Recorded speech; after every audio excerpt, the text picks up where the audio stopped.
বিসমিল্লাহির রহমানির রহিম। আসসালামু আলাইকুম রাহমাতুল্লাহি ওয়া বারাকাতুহু। প্রিয় দর্শক শ্রোতাবৃন্দ, আশা করি সকলেই আল্লাহর রহমতে ও দয়ায় ভালো আছেন।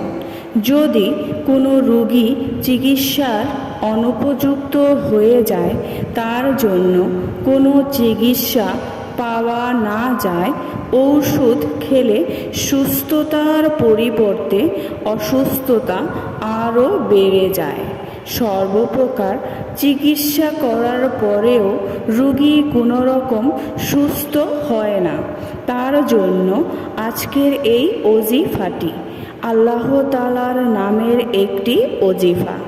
আল্লাহর একটি নাম ইয়া সালাম, ইয়া সালাম।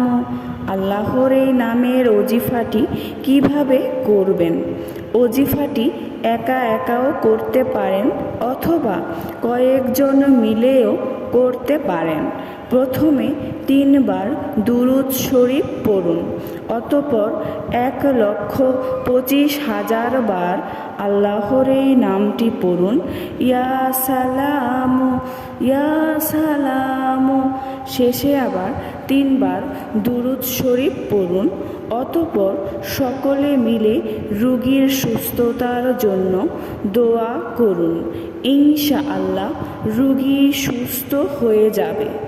প্রিয় দর্শক শ্রোতাবৃন্দ, আশা করি ভিডিওটি ভালো লেগেছে। ভিডিওটি যদি ভালো লেগে থাকে অবশ্যই চ্যানেলটি সাবস্ক্রাইব করবেন, লাইক করবেন, কমেন্ট করবেন আর অবশ্যই শেয়ার করতে ভুলবেন না। সবাই ভালো থাকবেন। আল্লাহ হাফেজ।